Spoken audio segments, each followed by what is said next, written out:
খবরে আছি আমরা। কবে জীবনযাত্রা স্বাভাবিক হবে জানে না থানচি রোমাবাসী। কয়েক লাখ মানুষের জীবন কাটছে ঘোর অনিশ্চয়তায়। ব্যাংক বন্ধ, তেমন খুলছে না দোকানপাটও। রাস্তাঘাটে কমে গেছে মানুষের চলাচল। এই হামলার ঘটনায় আটক করা হয়েছে কেএনএফ-এর এক কেন্দ্রীয় নেতাকে। সন্ত্রাসীদের নির্মূলে সর্বাত্মক অভিযানের কথা জানিয়েছেন সেনাপ্রধান, আর কেএনএফ সদস্যদের অস্ত্র সমর্পণের আহ্বান জানিয়েছে শান্তি প্রতিষ্ঠা কমিটি। বিস্তারিত জানাচ্ছেন হিরণ খান, সাথে ছিলেন ইয়াসিনুল হাকিম। ফাঁকা রাস্তাঘাটে মানুষের দেখা মিলছে খুবই কম। সবখানে কেমন যেন শুনশান নীরবতা। কেএনএফের সন্ত্রাসী হামলার পর এখনো এমন গুমোট রুমা সদরের পরিস্থিতি, যেখানে কমে গেছে মানুষের চলাচল, দোকানপাট তেমন খোলেনি, থমকে গেছে ব্যবসা বাণিজ্য। ব্যাংক বন্ধ থাকায় লেনদেনে বেড়েছে ভোগান্তি। ব্যাংক বন্ধ থাকার কারণে আমরা উদযাপন করতে একটু আমাদের অসুবিধা, কারণ টাকা পয়সা লেনদেন করতে পারি না, টাকা পয়সা নিতে পারি নাই।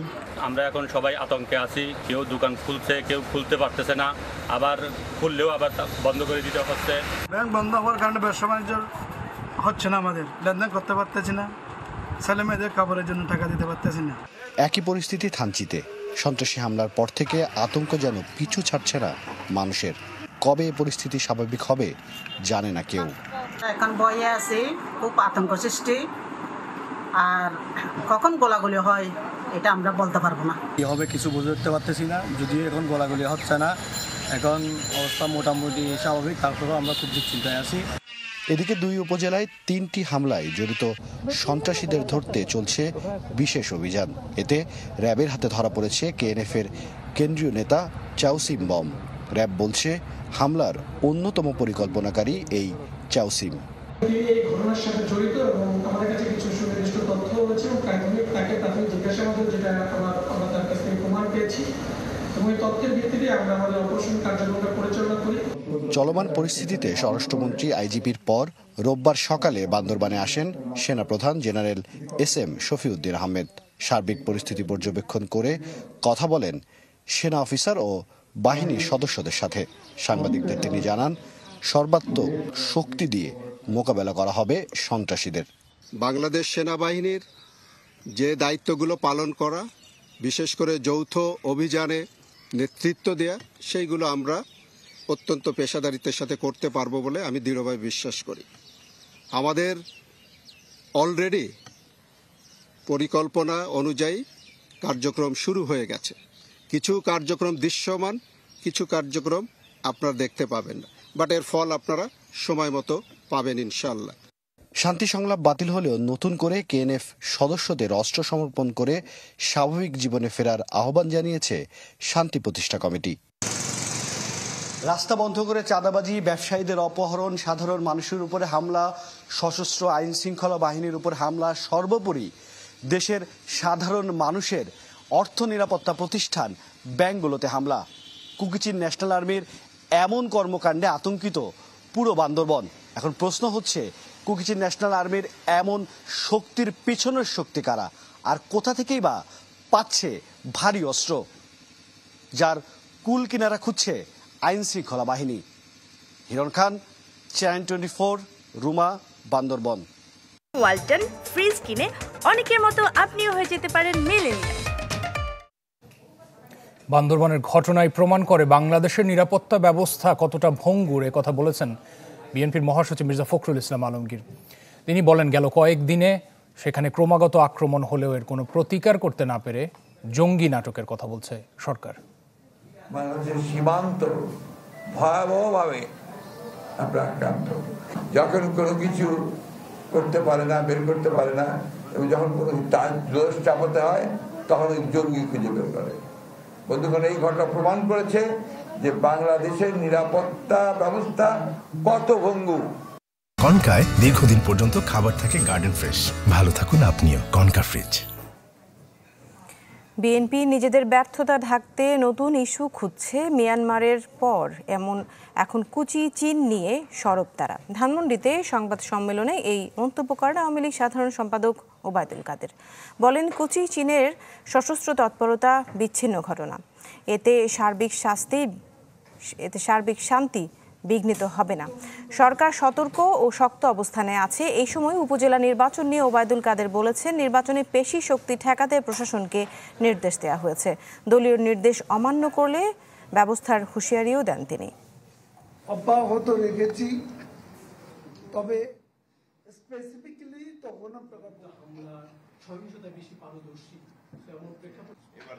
সশস্ত্র তৎপরতা, বিচ্ছিন্ন ঘটনা আমরা মনে করি না যে এটার দ্বারা আমাদের সার্বিক পাহাড়ে অশান্তি, শান্তির পরিবেশ ইম্প্যাক্টেড।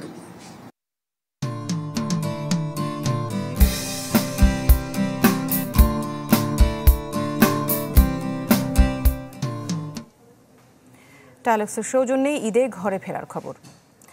ঈদ যাত্রায় রাজধানী ছাড়ছেন ঘরমুখো মানুষ। সড়কে চাপ বাড়লেও নেই ভোগান্তি। ঢাকা আরিচা মহাসড়কের ত্রিমোড় ও ঢাকা টাঙ্গাইল মহাসড়কের বাইপাইলে বেড়েছে যান চলাচল। এতে করে চাপ বেড়েছে। পদ্মা সেতু টোল প্লাজাতেও চলাচল স্বাভাবিক রাখতে কাজ করছে জেলা এবং হাইওয়ে পুলিশ।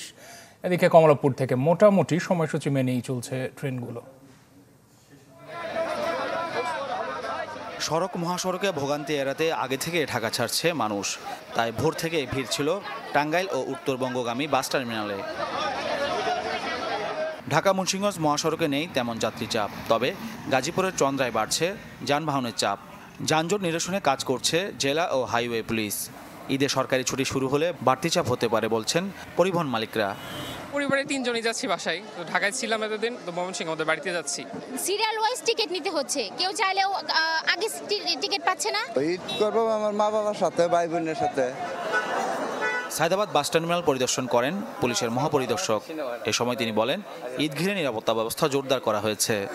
গাড়ির রাস্তার ক্যাপাসিটি যদি থাকে 100 গাড়ি ক্যারি করা, আমার গাড়ি যদি থাকে 1000, সেখানে আমাদের লোক দিয়ে আমরা প্রাণান্তকর চেষ্টা করছি যাতে করে আমাদের গাড়িগুলো পার করতে পারে। সর্বোচ্চ আমরা আমাদের এফোর্ট দিচ্ছি মানুষকে যাতে স্বস্তিদায়কভাবে তারা যেতে পারে। রেলপথে এখনো পর্যন্ত স্বস্তির ঈদ যাত্রা। কমলাপুর রেল স্টেশন থেকে 2-1 ট্রেন বাদে বাকি সব ট্রেনই সময়মতো ছেড়ে যাচ্ছে। কোনো সমস্যা নাই, সব কিছু ঠিকঠাক আছে, ভালো মতো যাচ্ছি। সিট পেতে সমস্যা বলতে কি একটু সময় লাগছে, একটু ট্রেন জানি তো অনেকেই ঢুকে। ভালো লাগতেছে যে বাড়ি যাব, দাদু বাড়ি যাব, খালামণির বাড়ি যাব, নানু বাড়ি যাব, আবার অনেক জায়গায় ঘুরবো। শিডিউল বিপর্যয় কোনো ঘটনা এখন পর্যন্ত ঘটেনি, আশা করি ঘটবেও না। আর প্রাকৃতিক আবার কোনো অনাকাঙ্ক্ষিত ঘটনা যদি ঘটে যায়, আর সেক্ষেত্রে আমাদের ধরেন সকল প্রস্তুতি নেওয়া আছে। যদি ধরেন না করে কোনো ঘটনা, আমাদের লিভ ট্রেনগুলো রেডি আছে, অন ট্রেন করা থাকে, এবং জায়গায় জায়গায় আমাদের ট্রান্সপোর্টগুলো রেডি আছে। আপনার দ্রুততম সময়ের মধ্যে যেন আমরা রিকভার করতে পারি। আশা করছি আগামী 2 দিন ইনশাআল্লাহ কিছু হবে না, যাত্রীদেরকে নিরাপদে তাদের বাড়িতে পৌঁছাতে পারবো। মাহফুজ কামাল, চ্যানেল 24, ঢাকা।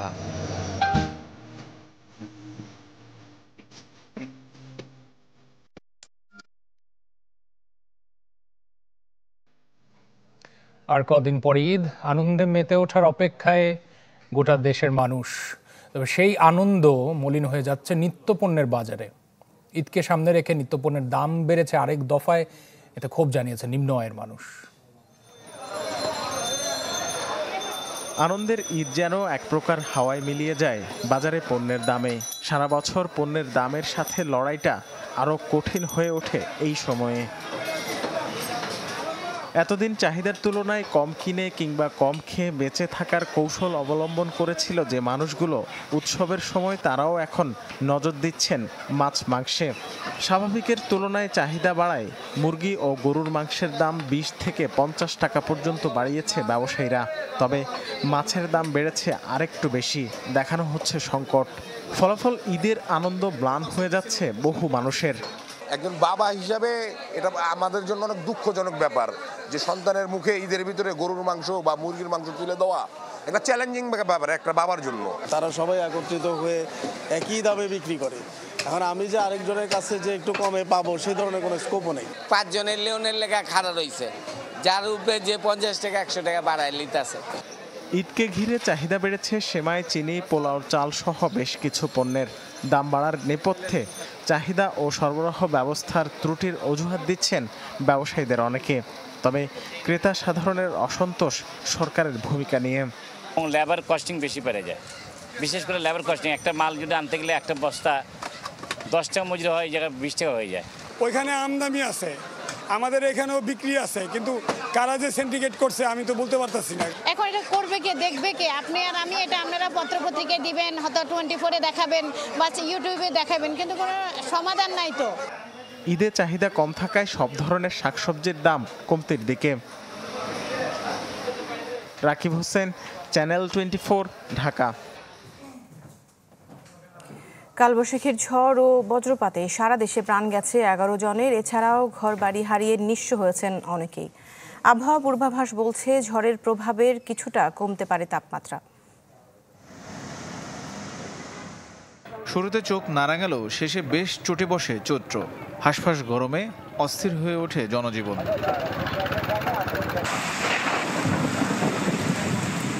সেই অস্থিরতার মাঝে কালবৈশাখী ঝোড়ো হওয়া আর বৃষ্টি এনে দেয় স্বস্তি। তবে জনজীবনের স্বস্তি এলো কালবৈশাখীর হানায় ক্ষতি হয়েছে অনেক স্থানে। ভোলা, পটুয়াখালী ও পিরোজপুরে আশ্রয়হীন হয়ে পড়েছেন অনেকে। গাছ চাপায় মারা গেছেন বেশ কয়েকজন।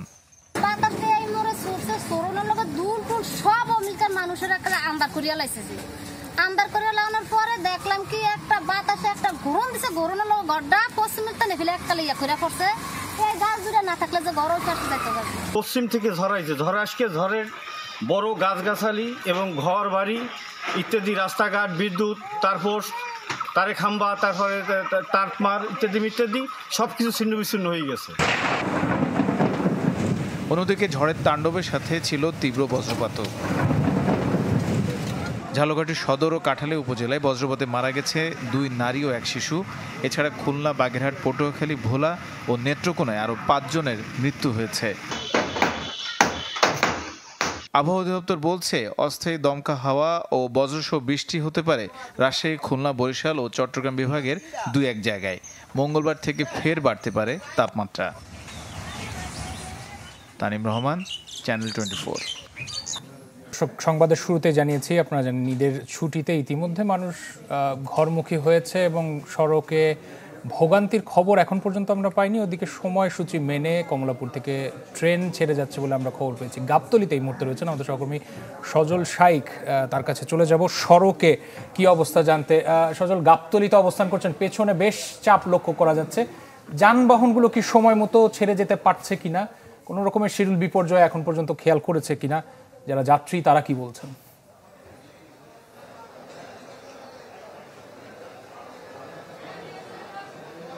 রাশেদ, ঈদের যেই আগ মুহূর্তে, অর্থাৎ যদি বলি যে আর 2 দিন বাকি আছে, সেক্ষেত্রে কিন্তু 5ম দিনের মতো কিন্তু আজকে ঘরমুখ মানুষের যেই ঢল, সেই ঢল কিন্তু আমরা লক্ষ্য করছি। গাবতলী বাস টার্মিনালের চিত্র যদি আমি বলি যে অন্যান্য বারের তুলনায় কিন্তু এবার কিন্তু অনেকটাই ফাঁকা। তবে আজকের ইফতারের পরপর কিন্তু মানুষের চাপ কিছুটা লক্ষ্য করছি।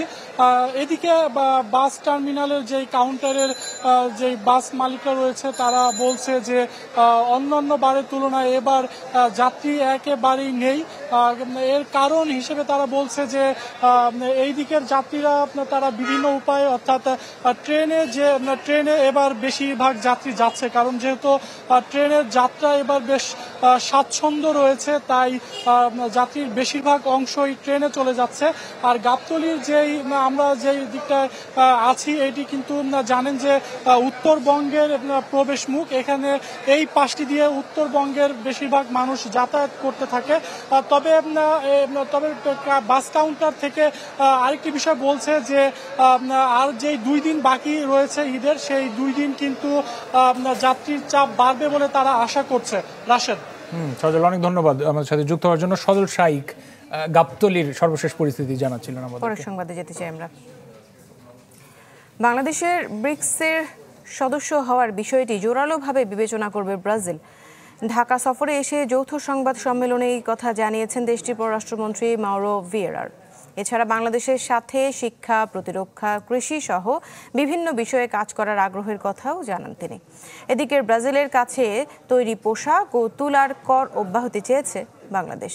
পররাষ্ট্রমন্ত্রী ডক্টর হাসান মাহমুদ জানান, একই সাথে আইটি সেক্টরেও বিনিয়োগের আহ্বান জানানো হয় ব্রাজিলের পররাষ্ট্রমন্ত্রীকে। 2 দিনের সফরে সকালে ঢাকায় আসেন ব্রাজিলের পররাষ্ট্রমন্ত্রী।